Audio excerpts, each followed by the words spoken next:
Everybody be able to come on. It looks like everybody and their brother has a guitar and is playing videos. But anyway, it's Everybody and oh their no, brother wait, has wait, guitar. wait. I did the wrong thing. Brother I'm has trying guitar. to change it on my Facebook and it's not working. Give me 1 second and then I'm going to introduce my friend.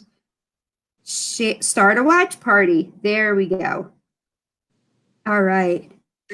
So anyway, hi everybody. I'm so glad you guys are here. Hi, hi Aileen. Debbie took off of work today. There's Jen, there's Donna.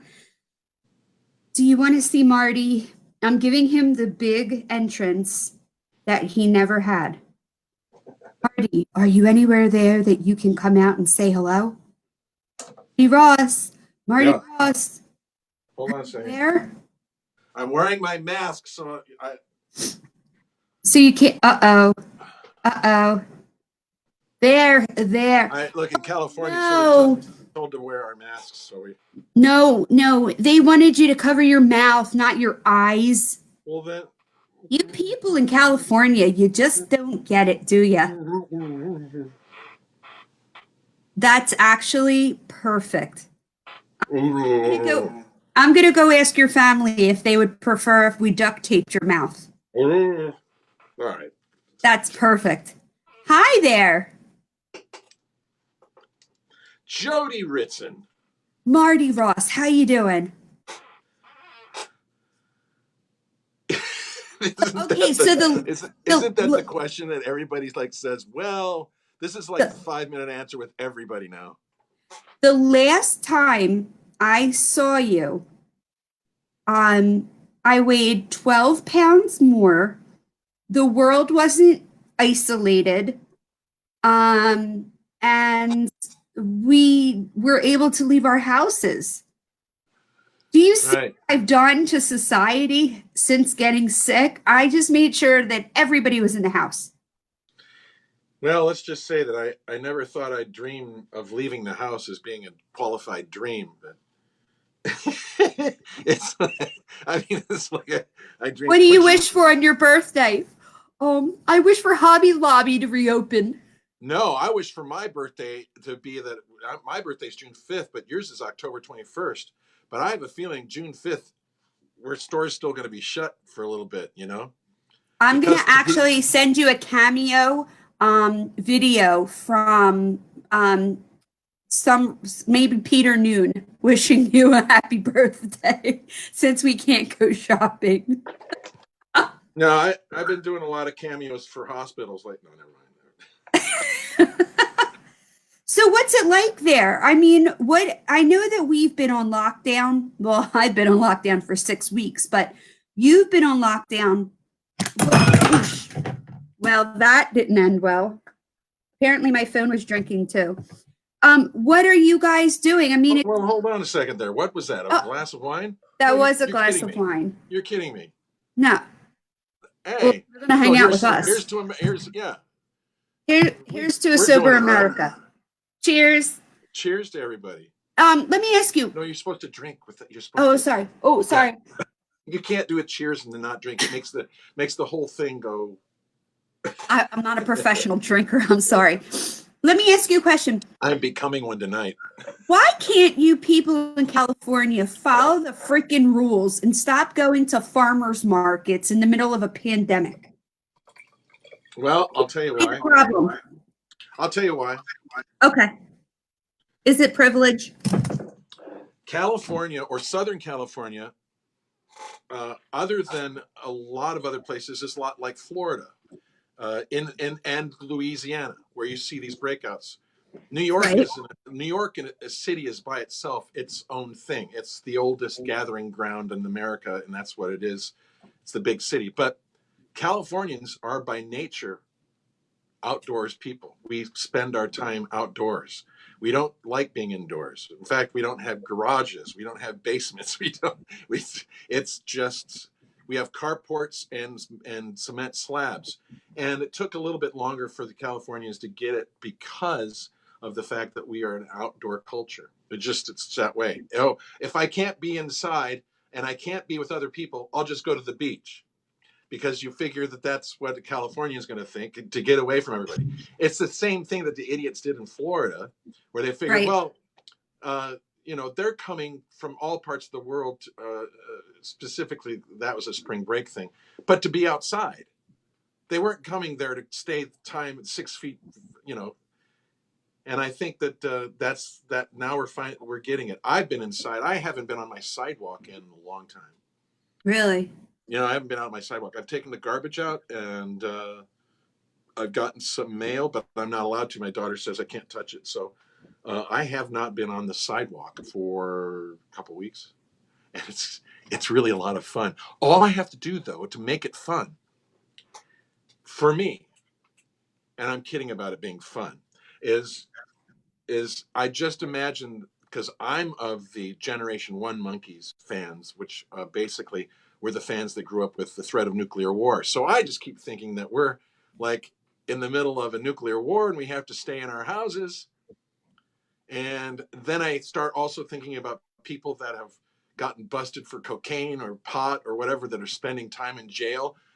They've got one TV for 30 people or whatever, and they live in a 6x8 room with a wash and their toilet in the same room, and that's their life. And I'm thinking, you know what? I'm looking at the room you're in right now with all that monkey stuff. It might be Yeah, more of we're a good. luxury room. It's a luxury room, you know? What's nice is that Josh is home from work, Dylan's home Yeah. from school, and I said to them, I said, guys, I have an office. Why don't you come up here? Josh, use my office instead of the dining room table. And he goes, no, I can't. He He said doesn't that want them he to had, go. I believe it had something to do with erectile dysfunction Right. and No, no, it's vomiting not. It doesn't. and Not didn't have perhaps something to do with it. It causes erectile dysfunction. he actually thought about it and he was like, okay, I can work in your office or I can go to the neighbor and have her cough Remember Corona the whole on me. purpose of this. That's right. So I want to tell people how you and I even became friends and give them a little bit of insight as to why You're my best. You're my really my like, I have really really great friends. You're like my best friend. you're And only saying that because nobody else will talk to you during a pandemic. I I know you've been threatened to be thrown out of the house. and I keep trying to get that promise fulfilled, but I just don't have the guts. Uh, So I met you. You yeah, actually, I'm going to tell you something. When we were at the Pantages show, right. my friend Lynn took me out to the Pantages show. First time I've ever gone. That was the first time What was that date? no, wait, that was September. That was not Saban. September 23rd, around there. And I flew out to California. I was actually going to visit Video Ranch while I was out there. And I've grown up. I knew who you were. I mean, obviously, I knew who you were. I still was what I were. I I know, still but was what I were. from the teen magazines, when I used to cut out the monkeys pictures, Right. there were pictures of the new monkeys that were in. Now, just think about this. If you had all those extra new monkey papers, you would be able to save on toilet paper now. I'm That's just saying. So, this is a point for hoarders. Think of if you collected magazines in 86 and 87, you could still not have to wipe with Duran Duran or the monkeys. You could still use, was a lot of stuff that was on the new monkeys that you could wipe your ass with now and save the, yeah. if you guys only lasted a little bit longer, though. Ah! I would only have enough toilet paper to take me through like maybe the first 4 days of isolation. Hold on. My middle fingers. So anyway, I knew exactly who you were because I'd seen your picture. And we were at the Pantages show. Hate has a way of making everybody remember. Look what's happened. So I turn around at Pantages and I was like, hey, that's Marty Ross. And then I turned back around and went about my business. I didn't say anything to you. A lot of people did that. But then we went to the Saban Theater, and I remember. And what date was that? That was October 21st. That was my birthday, so I'll never forget that date. And you were opening up for Felix Cavalieri, who was opening up for Mickey. I don't know why they needed two opening acts, but I'm glad that they did. And this one particular place it looked like prison. I think it's fair to say that the Saban green rooms, I think a lot of people think like celebrities are in these green rooms that are decked out with snacks and all sorts of stuff. And it had cement walls, like prison walls, and All every the comfort of 1924. exactly, like when they say original, they are not kidding. So I was doing my thing. I was in a little corner, and I remember you coming and you go, "Who are you? You've been running around like a crazy person. Who are you exactly?" And I turn around and I see you, all of your like 6'5" you, and the big hat and your name above the door. And it was like an angel with this halo that was there. And I was like, oh my God, that's Marty Ross. And Well, you got okay. Here's how you set that up. In that place is 4 dressing rooms right next to each other. Number one is Mickey Dolenz. The second one is Felix Cavalieri. The third one is Michael Nesmith, and the fourth one is Marty Ross. Now, grant you, all these really great big stars are right next to my room, and and and Cersei and Christian are in my dressing room, and so is Kifo Nielsen, and so is Jim Cushionary from my band. Everybody's hanging around my room. and Severo, It's Severo from the Smithereens. Smithereens. So, and you walk in and you look at me. I Hi. don't know why. I don't know why my opening line was I used to. Which one of you was? Oh, it was you. Which one of you was? And you stopped and you said, "Oh, it was you. You're Marty." I said, "I am." Says, "I'm Jody Ritson. I work with Mickey Dolenz." And I said, "How you do?" And I looked at you and I thought, what a small little powerhouse. I mean, there's just this little powerhouse. It's like a battery, like this big, but with the power of like 45 volts. It was Like just the you looked at it, Energizer you go, Bunny. yeah, no, and I thought, well, this is a very interesting person right off the bat. And then you go into a spiel about how you you apologized to me in like the second sentence I ever met you about what you had done earlier in your life, which Are you was, Marty Ross? I used to write you hate mail. how do you react to somebody that's in your dressing room Just and you sit there and go, oh, because Mickey Dolan says the reason that he loves me so much is because I'm very honest with him. I didn't want to be dishonest upon meeting you. that's not the reason why I like To you. get that. I'm not the only one who used That's to. not my reason. I prefer that to not be like, if you can, I mean, there's a certain level of honesty you can get with Mickey Dolenz before you sit there and say, and you sold 100 million albums. But then, and then there's Marty Russ. You know, I really didn't like you, and you guys didn't make it. And you guys were a Yeah, flop. I had no control You over can't that. go beyond that. I'd rather not have all that honesty. I, you know, Well, so anyway, yeah. my goal after that was you were so nice to me. I see. You're gonna have to pour me some more. Oh, You were hold so on. nice to I could me get that wet. I genuinely felt very bad because I heard somebody that was so nice and I sent you an apology card after that. You Uh, did. and I admitted have it that I somewhere. was I still wrong. have it somewhere. I have it right in here somewhere. And Was it your first apology letter? from you. I think a lot Wait a of minute. I really did get. I think I deserve more apology letters from you. I think I did. I'm starting to think now. Wait a minute. I'm gonna ask your wife, but I'm pretty sure I've made up for every bad letter that I wrote. But here's the thing. I think you have. I do want to ask you some questions because originally you were very concerned about me befriending you because you immediately told me your monkey following, they're gonna hate me. And I was like, that was 30 years ago. Get over it. They're not like that. And I was explaining to you, realistically, you won the biggest contest back in the 80s because everybody wanted to be a new monkey. And you actually won one of the most coveted spots. What they did with the show wasn't your fault, but I mean, you were like the Mr. America of entertainment at that time. And but you actually were in a movie before that with your band, The Wigs, called My Chauffeur. I'm wondering where you're going. Tell me why were you in a movie? You were in Milwaukee. How does a band from Milwaukee get into a movie? You drive to LA and you get in a movie. Next.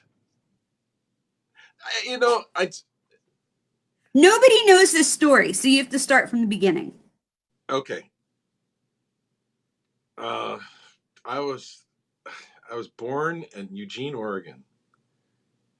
Like that? Make it the not as long version. All right, we'll go from Denver. No, no, not that. I think I think that first of all, to just lay out all the things about what Los Angeles is and what we were talking about earlier is that if you go to the ground source of what LA is essentially for talent and for people that are circus people, which I call all people, circus people, TV, film, this and that. We're all circus people. We all work out of a big tent of whatever our tent is, and we do that. But this is the last place. Los Angeles is the last place of the gold rush. It literally is the place where people come to try to make it big, try to change their lives. There's not a lottery. You have to earn your way through it. You can't just go there and become famous. Some women have and some men have just based upon their looks and going on a camera and going, wow, these guys are just great on camera. But they have to act. So some people sit there and they say they look great, but they get in front of a microphone, they have to sing. So I thought that this was a good place to go. I had family here. The Wigs were a band that was in Los Angeles, in Milwaukee. Hold on. And That's why I stopped. Jim Cushionary and I and everybody in the Wigs, we were getting to be a popular band, and we ended up quitting because we just didn't go anywhere. We could play in Milwaukee and nowhere else. Jim and Bobby Tooze, the drummer, moved to Los Angeles, and they called me up about 6 months later and said, "You will never guess who our attorney is. We've just gotten a guy who's wants to be our attorney based upon the fact that his son listened to a cassette of ours of a demo that we did, and he loves it." And I go, "Okay, so some lawyer wants to do it." He goes, "Yeah, it's Bruce Graykel, and he's really famous, and his lawyer, and he represents Ringo Starr and Mickey Dolenz." and I went, and I said, "I'm coming out." So we came out there and we played and played and played in clubs and played in clubs and played in clubs and played in clubs and got signed and to a deal with CBS. And uh, during that time, met people that were friends of Bruce Graykel's, and the Bruce Graykel circuit was Mickey Dolenz and Harry Nilsson and John Lennon and all these people and Ringo. So through Bruce, I met Harry Nilsson, and Harry Nilsson and I were good friends for a long time. We would meet together and get fucked up and have fun and write words and write music and stuff. And there was once a Music Connection article where they had a big interview with Harry Nilsson and Harry. Where have you been, Harry, and whatever that. And they asked Harry Nilsson, who do you think are the best singers in town? And he goes, I think Marty Ross is the best singer in LA right now. He should be discovered and brought, da da da da. And so this led to a commercial for Kodak. They called in me and wanted the band The Wigs to come in to do a commercial for Kodak. Now, at the same time, we did this commercial mock-up, and they loved us. They loved us. But that story goes over to the side. While we were doing the commercial and stuff, we were playing at a place called the Central on Sunset Strip, and a director walks up and he says, "My name's David Baird, and I'm doing a movie right now called My Chauffeur, and we need a band to be able to perform in the movie." And we went, "Yeah, yeah, we'll get back to you on that." We call Bruce Graykel. Bruce never heard of him, not realizing, that Bruce only knew big names. Bruce Graykel knows Joe Walsh, knows Don Felder. All the He entertainment, doesn't right? know David Baird, who's a little movie director. So anyway, he's would turn out to be legitimate, and he said, "Yes, I'd love you to do the song, and that song Fire. I like that song," so we performed it in the movie. Now it happened at the same and we also got calls back for other songs. We want more songs in the movie. We're going, "You're kidding me." So Jim Cushionary, bless his heart, said, "Well, we have other songs that we've been doing." We turned out to get, I think it was 8 songs in one movie. Try to name one band in the history of 1985 and beyond that had 8 songs, or 2, or 3, or 4, or 5, or 6. We had 8 songs in that damn movie.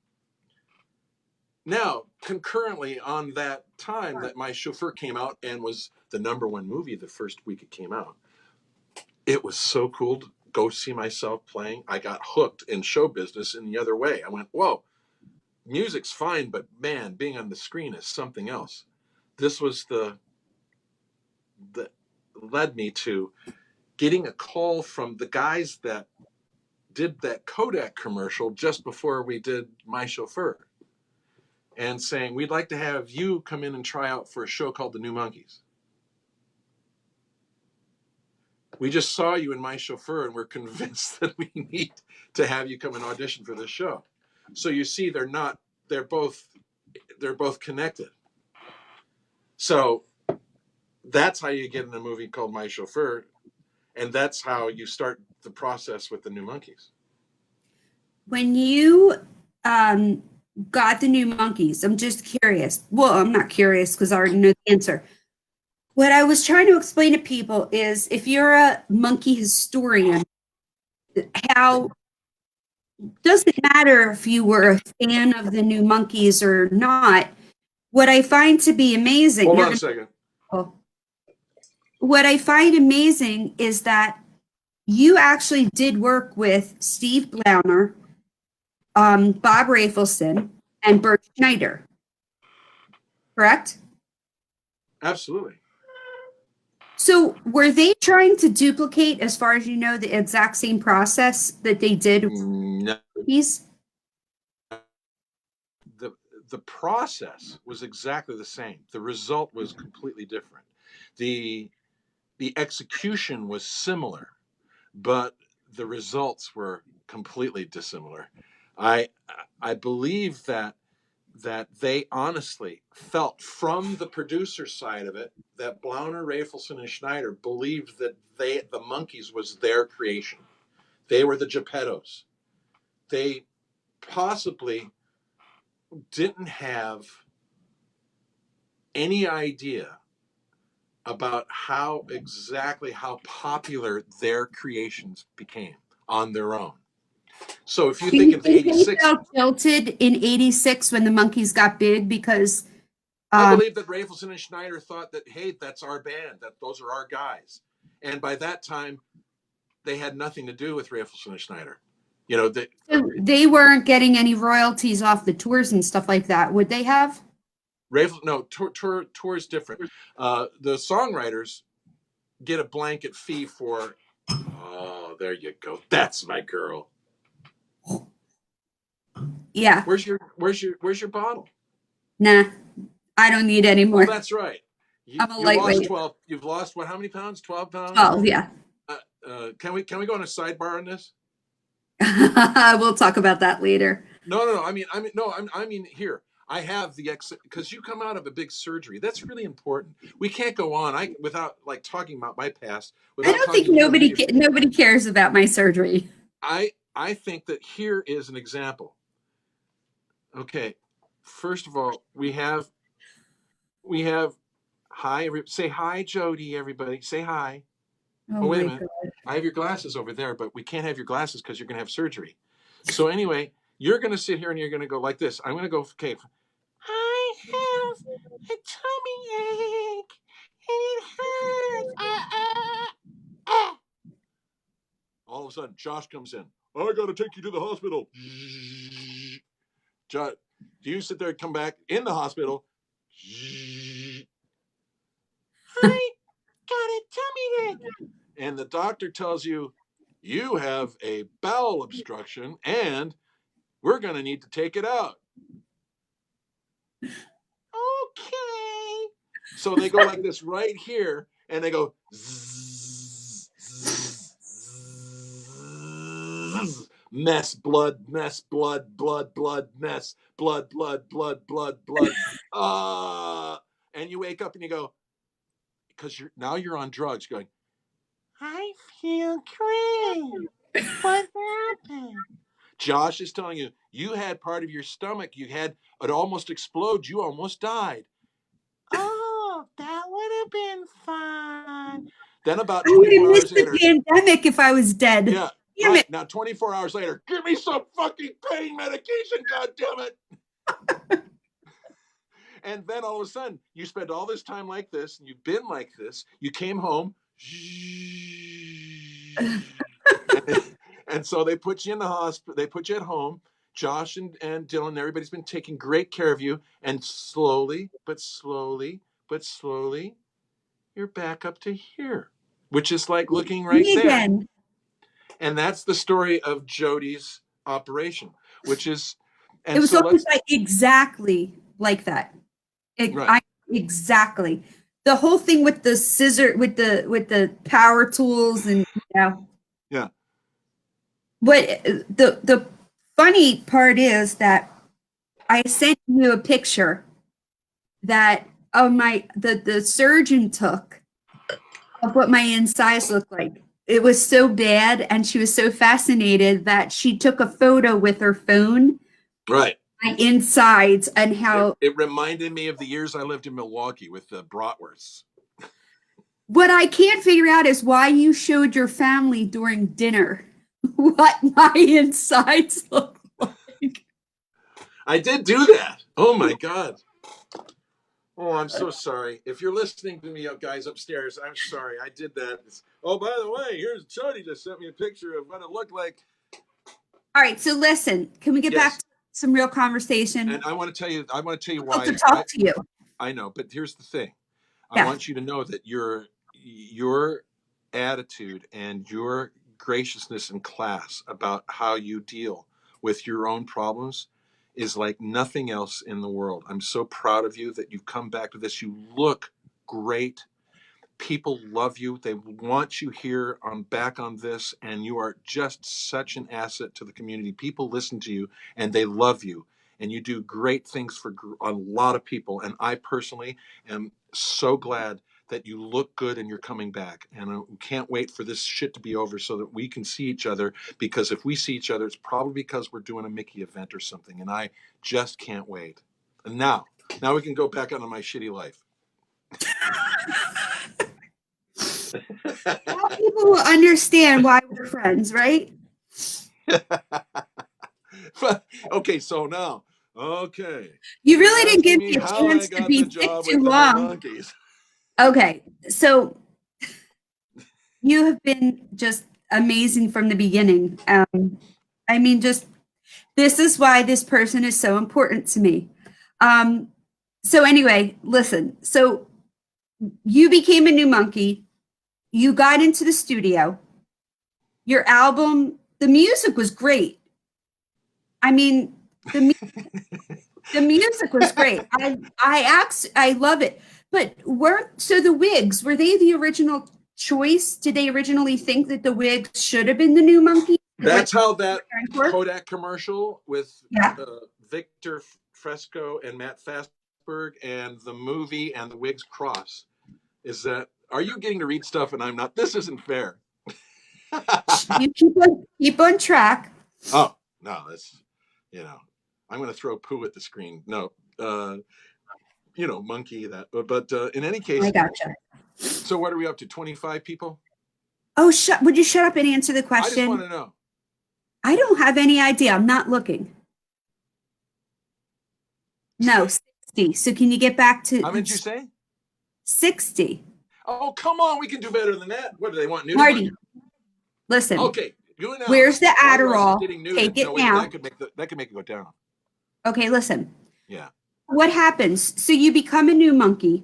We hate you, but That's great. original fans End weren't. of story. All right, listen. But at the same time, they had you sign for how many episodes for the new monkeys? 22. They had for 22. That's a lot when you think about 22. They That's can't. a full season back then. Really? Yeah. See, Wow. that's why when people say they only did 13, I said, name me a damn TV series that does 13 now. If there's any questions, I'll ask them. I'll ask. I'll get any of those questions that are up there. I mean, this is gonna be different. I think that you should pay attention to the people that are there because there's there's my I'm uncle. reading them if you would stop talking. Oh, okay, sorry. Okay. So meanwhile, the music is great. And you played, now tell me the story. You were a guitar player when you went. You played guitar And bass, yeah. and bass, but they had you play bass because they wanted somebody else to play the guitar. Is that how that went? I started off by being a guitar player. That's what I auditioned as, but they they had me convert to bass because they wanted to have a reasonable facsimile of a basic band. So they'd have Larry on guitar, Dino on drums, and me on bass. That would be the basis of a band. Jared would then be on rhythm guitar and background vocals. They, I always thought that the New Monkeys could have had an easier time of it. Well, for two reasons, obviously, the name. But second of all, if we would have had five guys in the band, it would have been obviously a different thing. Why did they have four? Just like, so, when this is like when you get to the comparisons and you say, well, yeah, they had four guys. Wow. It's the Beatles model, Right. It says, but it's 1987. Duran Duran is 5-piece. I think of Duran Duran as being the 80s Beatles. Oh, Well, they were huge. I mean, they were the biggest band that was around when we were. I used to trade my Duran Duran pictures with a girl named Kim for her monkeys pictures back in the day. I wasn't like into Simon Le Bon and all of that. So I inherited monkeys pictures. But in currency, the band to imitate, as the Beatles were 2 years prior, 1985, 1986 would have been. I think that Doreen has said it many times. She said that the monkeys imitated that were patterned after the Beatles, but the New Monkeys were patterned after the Monkeys. So were also big at the time. Right, they bigger were big than at ever. the time. Right, they were playing more, and so an imitation of an imitation. You get, I mean, what is that? How many different forms of sweetener are there? And Right. there's So only you one. had There's only one sugar, really. I mean, really. so you were going through the motions. They were telling you that you were going to be bigger and promising you things based on what they'd seen with the original monkeys. But then Yeah. you find out that the show's canceled. Where were you? Oh my! Where were you when you found out that the show got canceled? Oh, I had I had been. I'm making Do a you point. remember the You'll day your follow me. mother died? No, no, But I'm trying to. this is a hard question because the question still gets me emotionally every time. So it's very emotional. It's a very emotional question because Jody, I had a I had a trajectory in my professional life that was going a certain direction, or at least I thought so. On a day that I had flown in from doing, I had been doing New Monkeys commercial in Chicago, and I did a New Monkeys commercial in Milwaukee, Wisconsin, of all places. And and for God's sakes, I'd fly in, they'd have me do the commercials, and it was at Brookfield Zoo in Chicago, next to the monkey cage. And going to Milwaukee, it was next to the monkey cage in Milwaukee. Hi, this is Marty Ross in Chicago at the Brookfield Zoo. WFLD Channel 32 is your place for the New Monkeys. Please watch. Please. Cut. Fly back to LA. There's a driver waiting for me, as per not my thing, but SAG rules for coming off of gigs. And the phone rings. It was the old code. It was the old cord phone in the limousine. Hi. Hey, hi. Hi. It's a producer off the TV show that says to me, "There's good news and bad news." With the good news, well, actually, there's no good news. The bad news is that the show has been canceled. Oh God, oh, it's been canceled. Yeah, I know. I had a feeling that it was because I didn't laugh much when I watched the finished shows. I thought maybe it's just me because I'm inside and it's like not very good. But no, it wasn't very good. And said, well, he said, yeah, but the SAG agreement is out for the limo. I said, what? He says, where are you right now? He says, I just got out of the airport. We're going up Sepulveda, and I'm at right now near Sepulveda, and I'm near Sepulveda and the Federal Building on Wilshire. He says, oh, okay, well, I got to have you get dropped off right now. You can't you can't really take the limo the rest of the way because we're not paying for it. How much is it? It's about $162. Okay. So you're telling me that I'm getting kicked out of the limo and the show has been canceled and I got to find a way home. Yes, I'm sorry about that. What happened with your contract with CBS? See, I'm like Barbara Walters now. So, Marty, you had a CBS So in deal. any case, I stood out there with my suitcase and walked to the Federal Building, and I called my girlfriend at the time, and the phone took the answering machine, and I was stuck there. And I took another phone call, and I called for a cab, but a cab was really expensive at that time for me to take from the Federal Building to Sherman Oaks, where I lived. But that was the day that I found out that whole thing just shattered, and it was about a week later that my friend that I had brought from Milwaukee and who had moved from Milwaukee, my great friend, and got him a job, my job that I'd had prior to the New Monkeys at SIR, which was Studio Instrument Rentals, which was renting out gear, and then got him a gig on the New Monkeys, was at my door asking me for all the gear that I had had about 6 days of mourning and drinking. After that I went home and I drank for about 6 days. I didn't go to sleep.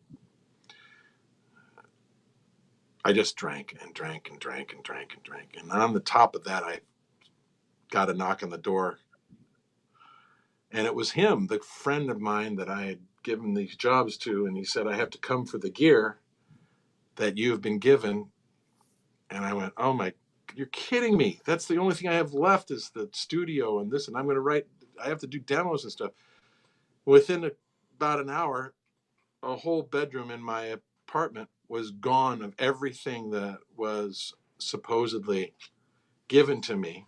All the Yamaha, Gibson, Fender, studio equipment, microphones, everything. Everything was gone. And that was the beginning of it. And on the cusp of that, somebody decided for fun at the studio to give me a basket, or no, not it was basket. It was a huge container of all the hate mail that I had gotten over the last 6 months. So I had a big basket of that to read through. So it's not a, it's a horrible time, but, but, but you go and you go beyond it. It's not nearly as horrible as it is of a time now with the fear of my family getting sick, the fear of my daughter who goes into and does the work for us to get us our drugs and goes and has to. She's in a job where she has to feed the animals at the LA Zoo, and they'll die if she doesn't show up. But Okay. it's not nearly like that kind of fear. So that was an awful, awful, awful, awful. Wasn't the best month. Are our ratings up? Listen to me. No, no. I mean, uh, I don't did it know. go I'm not down? paying attention to that. The reason I'm asking you, and one of the Yeah. reasons that I think you and I bonded was because I was not in show business, and I kind of had this all of a sudden, I don't want to say popularity, but people that were judging me for good, judging me for bad, whatever they wanted to judge. And I had reached out to you a couple times because I knew that I was mean to you. You would tell me stories about how people threatened you, and sent you terrible mail. I mean, I don't know that I didn't threaten you. Whatever I wrote was probably spelled wrong. But how, because this is such an unforgiving business, and this was way before the internet, how did you get through being in the best job and so disliked at the same time? How do you internalize that? What made you not jump off of a bridge? I think that well, I went in a very dark period for 87, 88, yeah, 2 years. I went through the pity party for the self pity party for a couple of years.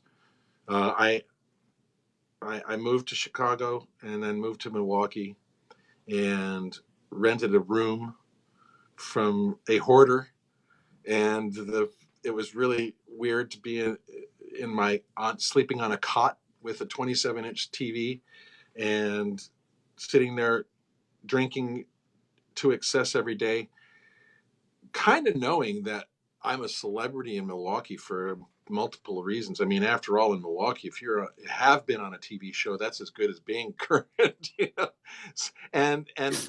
And so then you don't have to pay for the drinks. So you can go out anywhere in Milwaukee and people say, Marty Ross, yeah, here's one on me. Here's, yeah, oh, this new tequila, this and that. Oh, you won't believe the bourbon. And it goes on and on and on and on and on. And then it gets to the point where you don't pay your rent because you don't have the money. And then you break into your own house and your own room, and it's 30 degrees outside, and you're sleeping with no heat. And it just becomes kind of a circle where you just go, I've got to just straighten up, just have to. And one of those things at the bottom of my pit was I started getting phone calls from, and I did call this friend of mine who was in LA, who I just bonded with, talking to on the phone, and also that I'd met, and it was Doreen. And I called her and I said, I don't feel very good. I'm not doing very well. She said, well, why don't you come out here? So I flew out to Milwaukee and saw her, and we fell in love. And it was kind of like, I always feel bad for her that she took on such damaged goods. And I've always tried to, since then, make it good that I'm not damaged, and, that I've always got something. She looked at that and saw that she picked me up at the airport, and I had a cassette of some music that I played. And she said, I said, you brought your music, right? And it was like one of the first people in years since 1986. This is 3 years, 4 years, that had asked me if I had any music. Everybody had shut off the Marty Ross because my association with the New Monkeys. Nobody was going to have me in their band. Nobody's going to listen to my music. Nobody's going to respect me. Nobody's going to say, why am I going to do that? Why would I put my job on the line and put somebody from the New Monkeys and back them? I'm not going to risk my job for that. But here was somebody that said, in the car, flown out to see her, can I hear your new music? What? Oh, unbelievable. Put the cassette in. It was quiet for like 10 minutes. Listened to a couple songs. She looked at me and says, oh, I'm so thankful you're good. Because that told me two things. One is that she liked me for who I was as a person, and not just as a songwriter and a singer. But that she also said, oh, good, because she realized that I think that she liked me, and that I was good, or still good. And I think in a lot of ways, Doreen was the one that brought me out of the problems that I had. And so, The reason I wanted you to tell the people that that trust me why you and I are friends, when you've said so many times, like, listen, put that down. You're gonna. but that's you. I know. The reason is because hearing these stories of what you went through, actually changed the way that I am, where you just don't know what's going on. I mean, a lot of people probably assumed, just like I did, you guys were coming in to replace the Monkees when you were a Monkees fan before I was even born. Oh my God, I was a Monkees fan. I it was Colgim's Records. It was such a label. It was so weird. My mother, I don't know why, my mother had a Colgim's record and the album. And I don't know why we had it in the house, but it played on my parents' turntable. And it was Sally Field. Sally Field was on the Colgim's label. She was a singer? Yeah, anybody, I mean, Leonard Nimoy and Shatner and everybody put out an album if you're on TV. So, Okay. no, she wasn't bad. She was pretty good. But there it was. And I saw, oh my God. And I saw The Flying Nun was like one of the Monkees. And I thought, that's really weird because the Monkees are a real band, and Sally Field's kind of, but but I think that the Sally Field session musicians were the same ones that played on the Monkees album. So, and it only figures because it would be a Goldjam session. No. When I first heard when I first heard before the show came out, it was Last Train to Clarksville, and how are you going to get a 9-year-old guitar player hooked on the Monkees? Start with a freaking awesome riff. Hold on. You ready? Uh, Don't ruin this now.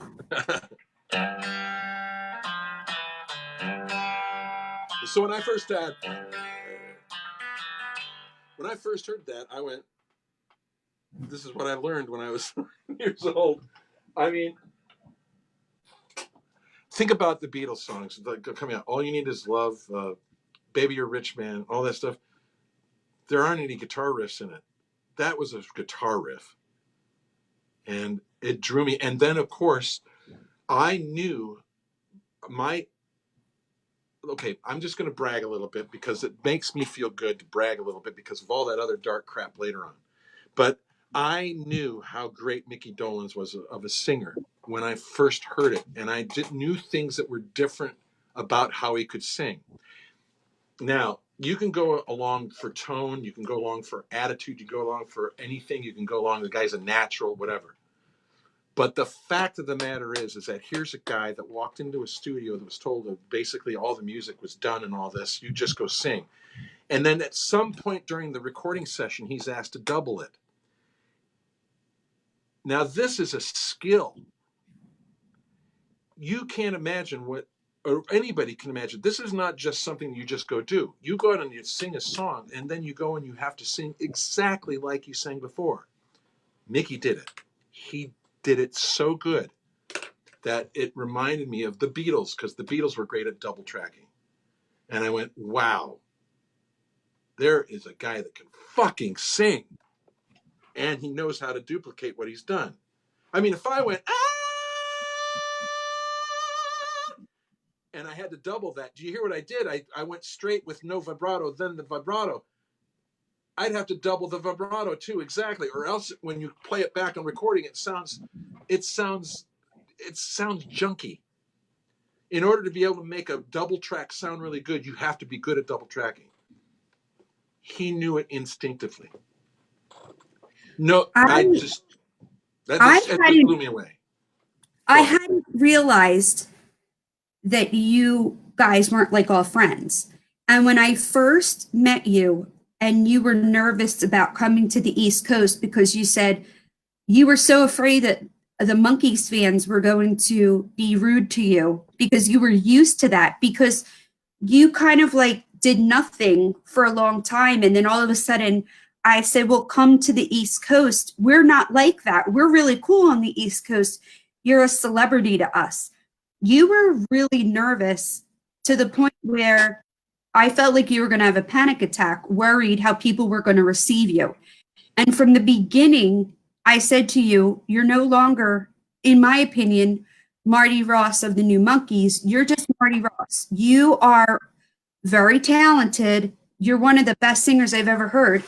And stop worrying of this one blip in time, which was like winning the lottery, but at the same time, the worst lottery that you could win. No, People, imagine winning a lottery where you owe somebody. well, so then fast forward to obviously Mickey and I are close. And when we went out and did our thing at the Pig and Whistle, we had a reunion for New Monkees fans because we were going to be out there anyway. And Mickey performed with you. Right. You guys did Oh Darlin'. Yeah. And it featuring basically you and Mickey lead singing. Yeah. I saw something in my boss that I'd never seen before. It looked competitive for like a minute, and I have to get that video.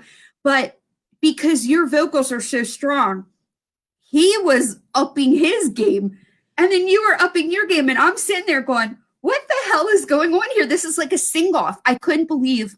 That's, you know what? That happens to professionals that respect each other.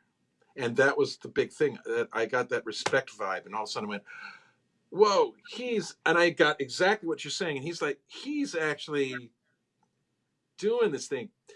Can I tell you that unbelievable story about that night? Okay. You know, I think this is something that people out there will only heard on the night of that show. And if you haven't heard it, it hasn't been told since. It's and Jody, you know that you and I have had so many serendipitous and coincidences happen during our relationship that it's like we sit there and we almost if Jody will out of the blue like type to me, says, "Did you see something like that?" And I will have typed the same thing, and it's like, "Are you kidding me? We just typed the same thing. We've done this before." But this is another thing that's like incredible. Dino Kovis, the great drummer from the New Monkeys. We knew that this was coming down, and we had this gig. But I said, you know what we need to do? We need to get a cajon drum, because we're not going to set up a full drum set. I mean, it's not going to be like that. It's just we're going to make it a informal acoustic thing like this. And we didn't know at the time that Mickey was. It was still. I said, "Is Mickey coming up?" I said, "I don't know. He may or he may not. I don't control the man." It's like I knew. but you didn't tell me that because you didn't want me to get too nervous or whatever. So now it's the sweetheart of you. So anyway, we go out one day to sit there and saying, what we have to do? We have to get a cajon drum. And a cajon drum is a drum it's like this and like this. It's got a hole in it that you can tap and do holes that you can do. Perfect for Dino to do with us.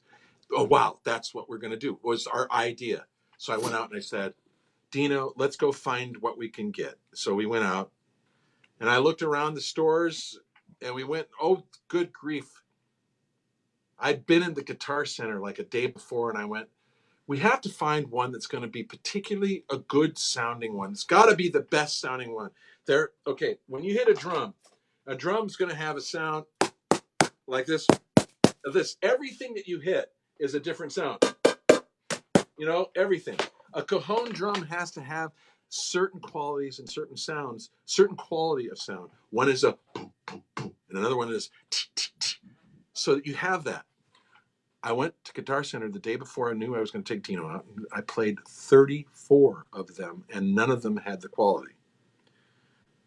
I said, oh, shit. I'm just not going to be the right thing, because I want Dino to be able to play the kick part on the one hand and the snare. That's how it works. These cajones were going sounding stupid. So the next day I picked Dino up. He drives over to my house. We go over. Let's go over to Sam Ash. They've got a whole drum center right on Sunset, next door to where I'd been the day before. And they have like 30 of these things, all like in the base of the place. We'd go from one to another. Boom, boom, boom, boom, boom, boom, boom, boom. And next one. Boom, boom, boom, boom, boom, boom, boom, boom. 20 of them.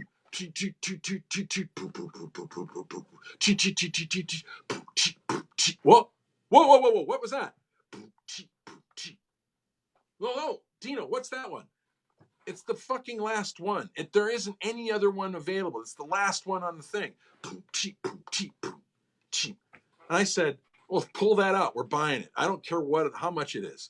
And he pulls it out and goes, Marty Ross, you're not going to fucking believe this. And I said, what? And I pulled it out and he went like this. Here it is. Here's the cajon. He says, yeah. And I said, it goes like this, right? You can hear it. And I go like this. Oh, this is really cool. He says, look at the back of it. And he goes, oh. No. I said, yes. He said, look at the back of it. This is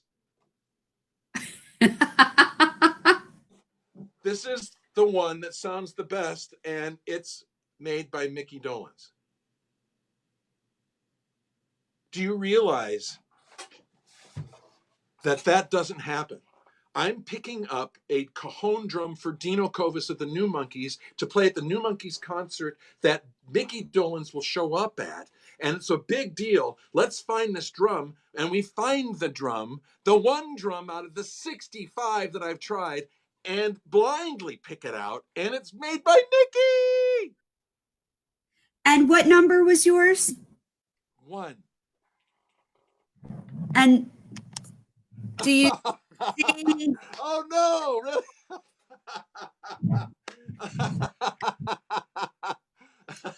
Yeah, I got it. You see now? So, No, wait a minute. No, see, no, I didn't see that. Oh, no, well, really, really. No, so no, let me see it again. Let me see it again. I have to. it's, can you see Are that? you kidding me, Yeah.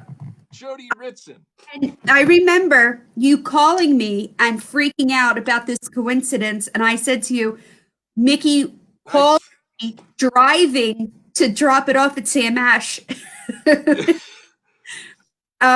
So anyway, that night, what really meant a lot to me was, it's not that you're an undiscovered talent or anything like that, but to me, I never really was somebody that identified I'm talent. an unrecovered talent. There you go.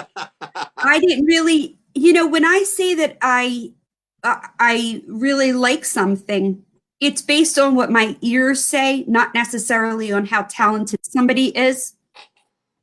And you guys were performing. Mickey had done his songs with you. And I was walking Mickey out to Hollywood Boulevard, Hollywood Boulevard. And Mickey turns to me and he says, out of nowhere, he goes, "Wow, I understand why they picked him." And I said, "What?" But what about me? Yeah. And he says, "I know why they picked him. He's incredible." And I told you that, and you started crying like a baby because it was somebody that was your hero, similar to how Mickey's my hero. And he was complimenting you. He wasn't doing it, he was saying it privately to me. And then, of course, I said it in the microphone later because I was so proud of you.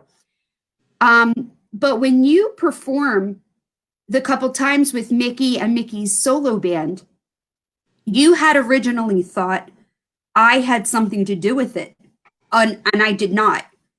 And that was Wayne actually not even saying to me, "I'm going to talk to Marty."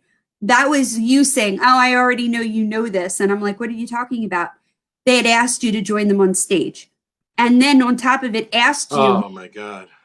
they asked you to do a solo, which you did Slow Down, which I kept saying to you, I've never It seen. started off with singing Daydream Believer, and I said, fine. And then is, would you like to do the rest of the set? And I said, that's awesome, unbelievable.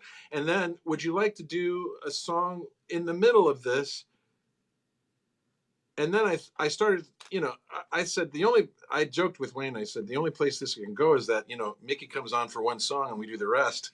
But And I thought, watching you, it can't go any you farther. with Wayne, you interacting on the guitars with Wayne was really unbelievable. The chemistry that you have with those guys, and I mean, I'm lucky that I was there.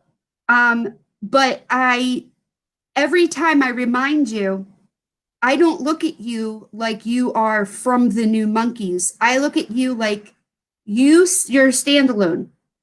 And since meeting you, you are no longer, I don't think, nervous of how we're going to take you because I think everybody realizes now that you're just an extremely talented musician, one of the greatest voices. You've put out your own CD, finally. You're performing, finally. And to be asked to sing with Mickey's band, that's all you. That has no, and I'm going to tell you something. When you say that every once in a while you get somebody that judges you online, like the other day you had somebody that said something terrible about the New Monkeys, because in the middle of a pandemic, that's definitely the go-to. Let me go harass somebody I know, that they did yeah. 30 years ago. But the thing, We have the pandemic, but what about the New Monkeys? I mean, yeah, really, let they me take suck you back so to a bad. really bad time. What I'm trying to do is show you that we're all really good people. But when you do look at the old footage of the old commercials or how it was explained to real big monkey fans, we didn't understand why that you guys weren't replacing. And you even said that your mom asked you who you were playing. We didn't get it. Like the message wasn't clear that Right. no, this is like another menudo. It's not to take away from the monkeys, it's to give you a new. But it's also, it was, the monkeys were, it was a brilliant a brilliant show, well executed, perfect guys cast, and they made a decision at some point during the production. No, let's have them keep their names. That made the difference because Mickey Dolenz didn't go out as Tom Snyder, and Mike Nesmith didn't go out as Ralph O'Neill. Because you think about how that wouldn't have worked for the reunions and stuff, with them going out as their characters or the band.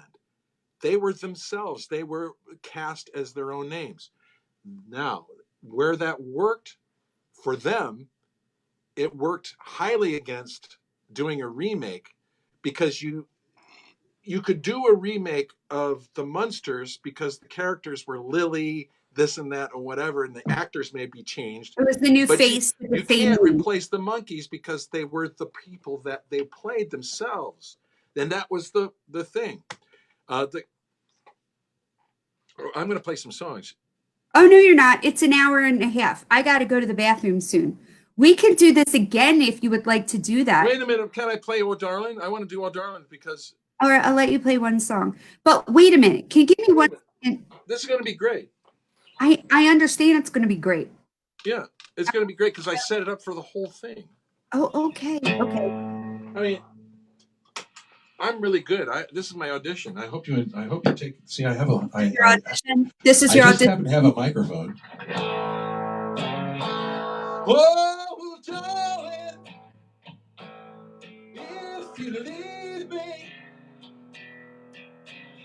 I'll never do you no harm. Believe me when I tell you, I'll never do you no harm.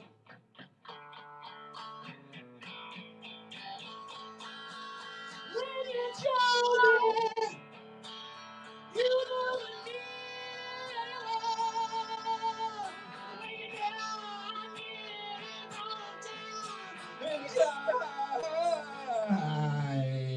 When you tell me you don't have to bob your head. You can just.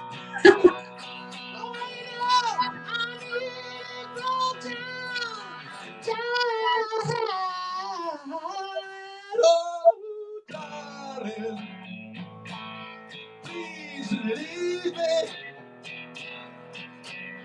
I'll never let you down. Believe me when I tell you I'll never do no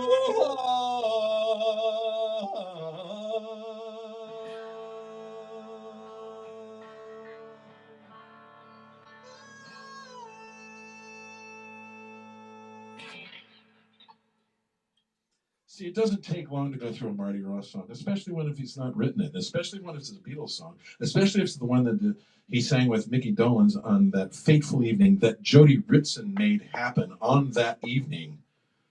Thank you, Jody, for that event. Thank you for what happened that night. Thank you for being such a wonderful friend. I love you, and you know I can't live without you. Wait a minute, that's another one. Maybe later. So, Wait, you want? See, I think the people want to hear a couple of songs. You can't. What else? You say you have to go to the bathroom? Go ahead and come back. are you serious? Yeah, go ahead and go to the bathroom. Go ahead. I'll be here. Tell me that you got everything you want, and your birds can sing, but you don't get me. You don't get me. You know, I think the Beatles were the greatest band ever in terms of pop music. There's tons of bands that have been great, different kind of moments, but But you know, a song that was written by Dan Grenier, and we worked on it together, and I think that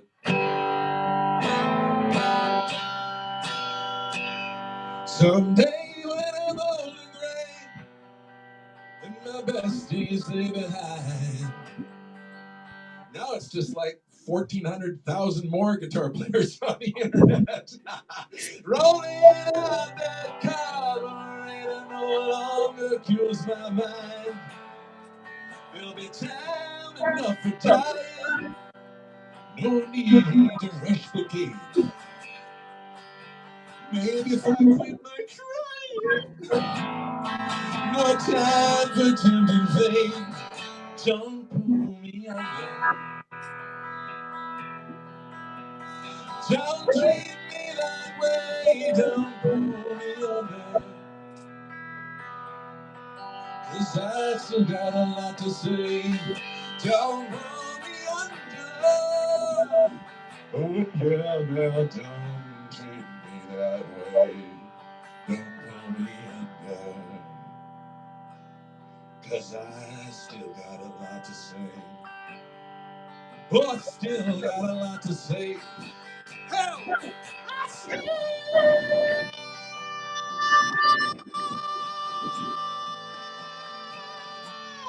got a lot to say.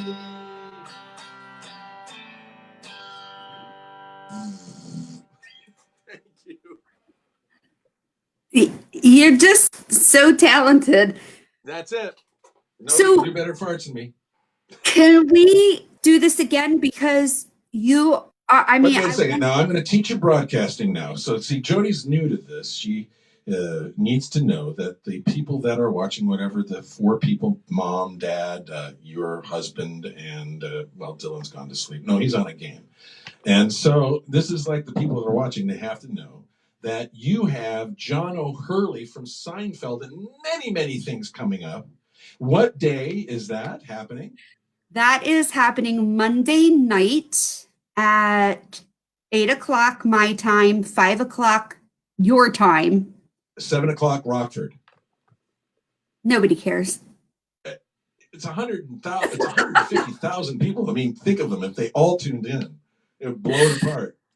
I want to do this again with you so you can tell us about your part two? your Titanic connection and your guitar. Oh. You're a really fascinating person, and I just wanted everybody to see why I hang out with you. And because if you can stop judging somebody, and you taught me this, stop judging somebody on their worst day. Is that what you taught me? Oh, that's stop judging anybody on because people on their worst days are that everybody has their worst days. And I'm so glad that you're in my life. I'm so glad. I want to do a teaser for the next time that we do this for the people that are watching.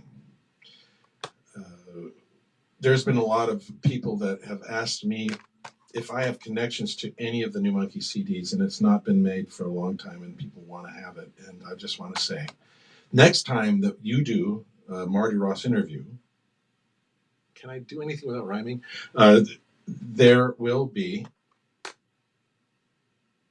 a raffle. We'll do a live raffle. I don't know how we'll work it out for this, which is the New Monkey CD. This has liner notes. It has incredible stuff that they used to do in a long time ago. There used to be a thing called product. So, oh, my mother would do it this way. Look at Larry. Yeah, it's supposed to be this way, but I said, wait a minute. I think it goes that way. So you're going to autograph that. Next time we will raffle this off. Okay. We would absolutely love that. So you and I'll figure out when we'll do this again, because I think people would be amazed all the things that you've been a part of.